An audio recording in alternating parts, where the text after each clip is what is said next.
രീതികൾ മാത്രമേ ചിന്തിക്കത്തുള്ളൂ. അതായത് ശത്രുവിന്റെയും മിത്രത്തിന്റെയും രൂപത്തില് വരുന്ന ആൾക്കാരെ മുഴുവൻ വിഘടിച്ചുകൊണ്ടേ നമ്മൾ അവരെ കാണത്തുള്ളൂ.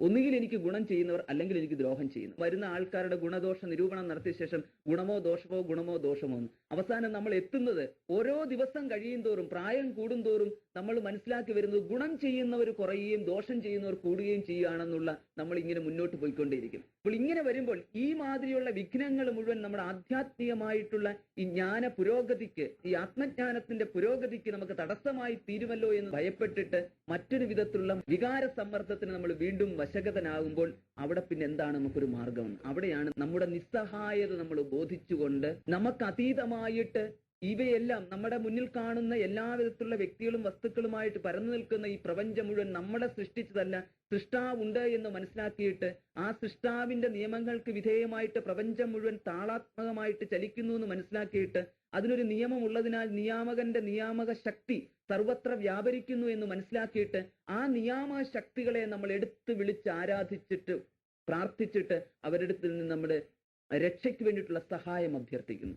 ആ സഹായ അഭ്യർത്ഥനയാണ് അവർ നമ്മളെ എല്ലാവിധത്തിലും, മനസ്സും ഇന്ദ്രിയങ്ങളും ബുദ്ധിയും എല്ലാത്തിടത്തും നമുക്ക് ശക്തിയും ആരോഗ്യം പ്രദാനം ചെയ്തുകൊണ്ട് എല്ലാ വിഘ്നങ്ങളെയും കടത്തി വിട്ടുകൊണ്ട് നമുക്ക് സുഖകരമായ ഒരു പ്രയാണത്തിന്റെ മാർഗം അവർ നൽകട്ടെ എന്നുള്ള പ്രാർത്ഥനയാണ് ശാന്തി മന്ത്രം. അപ്പോൾ ഈ ശാന്തി മന്ത്രത്തിന്റെ അവസാനം നമുക്ക് കാണാം ഓം ശാന്തി ശാന്തി ശാന്തി എന്ന്. ഒരു ശാന്തി ശാന്തി എന്ന് പറഞ്ഞു കഴിഞ്ഞാൽ 3 പ്രാവശ്യം ശാന്തി എന്തിനു ജപിച്ചു എന്ന് ചോദിച്ചു കഴിഞ്ഞാൽ 3 തലങ്ങളിലുള്ള ശാന്തിയാണ്. നമ്മുടെ ആധ്യാത്മികമായ തലങ്ങളിലും ആദിഭൗതികമായ തലങ്ങളിലും ആദിദൈവികമായ തലങ്ങളിലും. കാരണം ശത്രുക്കൾ എന്ന് പറഞ്ഞാൽ ചിലപ്പോൾ ദേവന്മാരും ആവാവുന്ന, അതുകൊണ്ടാണ് അവിടെയും ഒരു ശാന്തി വേണം. അവർക്ക് കൊടുക്കേണ്ടതായ കൊടുത്തില്ല എന്നുണ്ടെങ്കിൽ, ആരാണെങ്കിലും ശരി, കൊടുക്കേണ്ടത് കൊടുത്തില്ലെങ്കിൽ അവർക്ക് ദേഷ്യം വരും എന്ന് പറഞ്ഞ പോലെ, ദേവന്മാർക്ക് കൊടുക്കേണ്ടത് അവർക്ക് കൊടുത്തില്ലെങ്കിൽ അവരിൽ നിന്നും നമുക്ക് പീഡകൾ വരാം. അതേമാതിരി ആദിഭൗതികം എന്ന് പറയുന്നത് ഈ ജഡപ്രപഞ്ചത്തിന് നമുക്കൊന്നും കൊടുക്കാൻ സാധിച്ചില്ല എന്നുണ്ടെങ്കിൽ ഒരു കല്ലിന് നമ്മൾ എന്ത് കൊടുക്കാനാണ്? പക്ഷെ കല്ല് കാരണം നമുക്ക് വേണമെങ്കിൽ തട്ടി വീണും മുട്ടുപൊട്ടാം. ഇതിനെയൊക്കെ എങ്ങനെയാണ് നിയന്ത്രിക്കേണ്ടതെന്ന് ചോദിച്ചു കഴിയുമ്പോൾ അവിടെയാണ് നമ്മുടെ ഈ പ്രാർത്ഥന. ഓം ഭദ്രം കർണേഭി ശൃണുയാമ ദേവാഹ. അല്ലയോ ദേവന്മാരെ, ഭദ്രം കർണേഭി, കർണങ്ങളെ കൊണ്ട്, ശൃണുയാമ, ഭദ്രമായതിനെ, മംഗളകരമായതിനെ ഞങ്ങൾ കേൾക്കട്ടെ. നമ്മുടെ മനസ്സ് എന്ന് പറയുന്നത് കേട്ടതും കണ്ടതുമാണ്. കൂടുതലും തൊട്ടതിനെ കുറിച്ചൊന്നും നമ്മൾ അത്രയ്ക്ക് ചിന്തിക്കാറില്ല. കേട്ടതും കണ്ടതും, അതിൽ കൂടുതലും കേട്ടതാണ്. നമ്മളെ അലട്ടുന്ന മുഴുവൻ പ്രശ്നങ്ങളും കേട്ടതാണ്.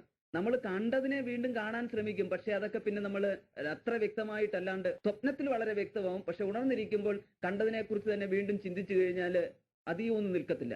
അതേസമയം കേട്ടത് എന്ന് പറയുന്നത് വളരെ പ്രബലമായിട്ട് ശക്തമായിട്ട് നിൽക്കുന്നു. കണ്ടതും വളരെ ശക്തമായിരിക്കും, അത്ര ഹൊററായിട്ടുള്ളതാണെന്നുണ്ടെങ്കിൽ. സിനിമയൊക്കെ കാണാൻ പോയതിനു ശേഷം വന്ന് രാത്രി നടക്കാൻ പേടി, കാരണം കാണുന്ന തൂണ് മുഴുവൻ രക്ഷയായിട്ട് തോന്നും. കണ്ടതിന്റെ ശക്തിയാണ്. നമ്മൾ കാണുന്നതും കേൾക്കുന്നതും മംഗളകരമായിട്ടുള്ളത് കാണട്ടെ. അപ്പോൾ അങ്ങനെയാണെങ്കിൽ ഒരു സിനിമ പോലും കാണാൻ പറ്റത്തില്ലയോ എന്ന്? അത് കുഴപ്പമില്ല. കാണുന്നതും കേൾക്കുന്നു പറഞ്ഞാൽ നമ്മളെ ബാധിക്കുന്നതായിട്ട്, എന്നോട് പറയുന്നു, എന്നോട് ചെയ്യുന്നു എന്നുള്ള രീതിയിൽ നമ്മളുമായിട്ട് ഒരു ബന്ധമുണ്ടാക്കുന്നതായിട്ടുള്ളതാണ് നമുക്ക് പ്രശ്നം.